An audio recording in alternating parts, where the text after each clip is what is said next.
Assalamualaikum warahmatullahi wabarakatuh. Kami dari kelompok 10 yang beranggotakan Muhammad Muzaki, Kiki Handini, dan Konita. Kami akan mempresentasikan bab 10 yang berjudul Ila.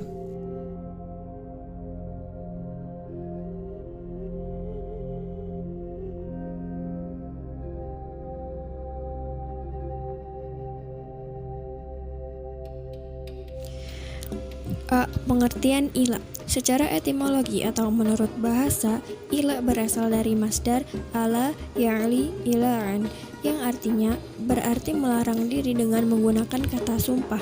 Sedangkan secara terminologi atau menurut istilah, ila adalah bersumpah untuk tidak mencampuri istrinya lagi dalam waktu 4 bulan atau dengan tidak menyebutkan jangka waktunya. B. Dasar hukum ila. Yang menjadi landasan permasalahan ini adalah firman Allah Subhanahu wa taala dalam Al-Qur'an surat Al-Baqarah ayat 226.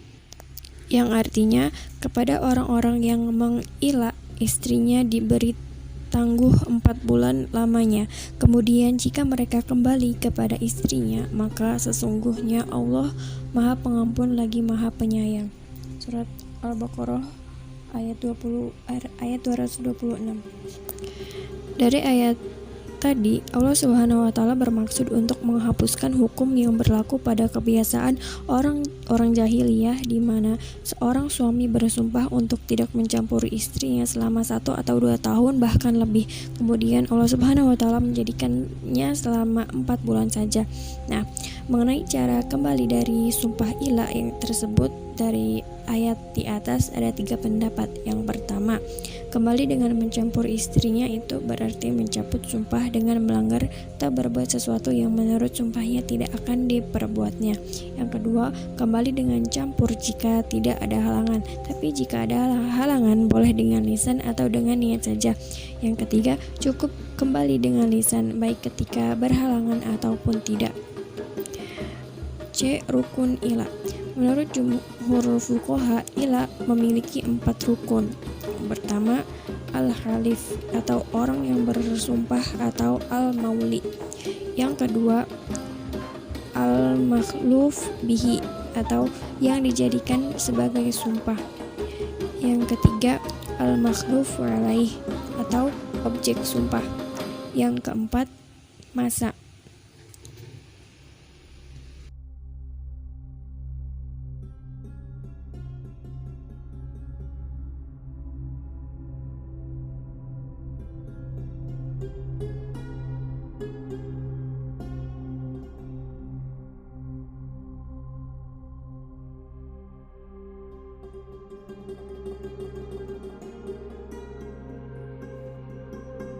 D. Syarat ilah. Menurut mazhab Hambali dan mazhab-mazhab yang lain menyebutkan 4 syarat bagi ilah, yakni yang pertama, si suami bersumpah dengan nama Allah Subhanahu wa taala atau dengan salah satu sifatnya seperti yang Maha Kasih dan Tuhan sekalian alam, bahwa dia tidak menyetubuhi istrinya lebih dari 4 bulan. Kemudian yang kedua, si suami bersumpah untuk tidak melakukan persetubuhan selama lebih dari 4 bulan karena Allah Subhanahu wa taala menjadikan orang yang mengucapkan sumpah menunggu selama 4 bulan. Ketiga, si suami bersumpah untuk tidak melakukan persetubuhan di bagian vagina. Dan yang terakhir, yaitu yang keempat, yang dijadikan sebagai objek sumpah adalah istri, karena orang yang selain istri tidak memiliki hak untuk disetubuhi oleh si suami, maka suami tidak dapat melakukan ilah kepada perempuan yang selain istrinya. Lafaz ilah. Para ulama berbeda pendapat tentang sumpah apakah yang dapat dijadikan ilah. Menurut Imam Maliki, mengatakan ilah bisa terjadi dengan setiap sumpah. Imam Syafi'i mengatakan ilah tidak bisa terjadi kecuali dengan sumpah yang dibolehkan di dalam syariat, yaitu sumpah atas nama Allah atau dengan salah satu namanya. Di dalam surat Al-Baqarah ayat 226, yang artinya kepada orang-orang yang mengilah istrinya diberi tangguh 4 bulan lamanya. Kemudian jika mereka kembali kepada istrinya, maka sesungguhnya Allah Maha Pengampun lagi Maha Penyayang. Dalam QS Al-Baqarah ayat 226 ini, Ilah dapat dikatakan dan dapat dilakukan dengan lafal yang bersifat terang-terangan atau dengan lafal sindiran yang menunjukkan ketidakmauan suami untuk melakukan persetubuhan. Termasuk di antara lafal ilah yang bersifat terang-terangan menurut mazhab Hanafi dan mazhab Maliki adalah ucapan suami kepada istrinya seperti, "Demi Allah, aku tidak akan mendekatimu atau tidak akan menyetubuhimu, tidak menggaulimu, mandi junub darimu." Atau ucapan suami, "Demi Allah, aku tidak akan mendekatimu selama 4 bulan." Atau ucapan suami menurut para fuqaha yang selain mazhab Hambali, yaitu, "Jika aku mendekatimu, maka aku akan melakukan ibadah haji." Atau perkara lain yang sulit untuk dilakukan lainnya.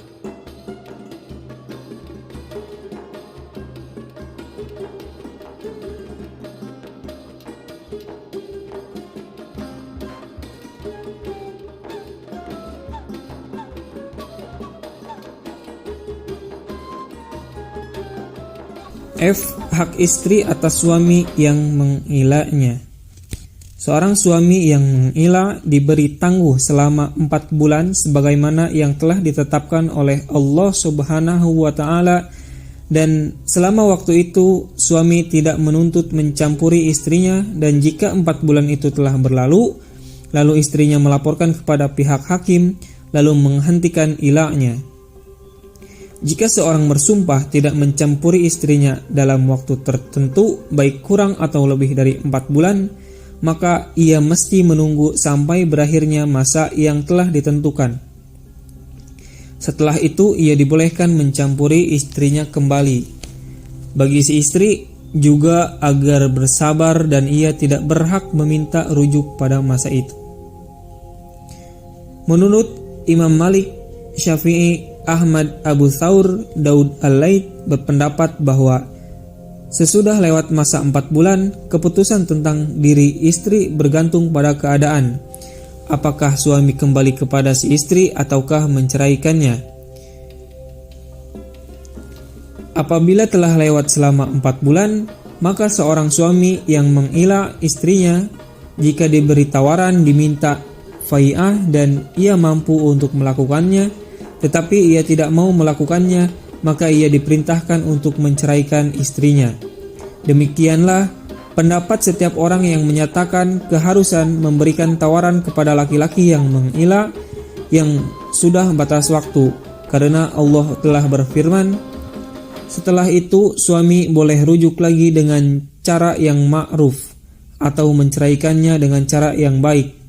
Surat Al-Baqarah ayat 229. Selanjutnya yaitu G. Hukum ilah.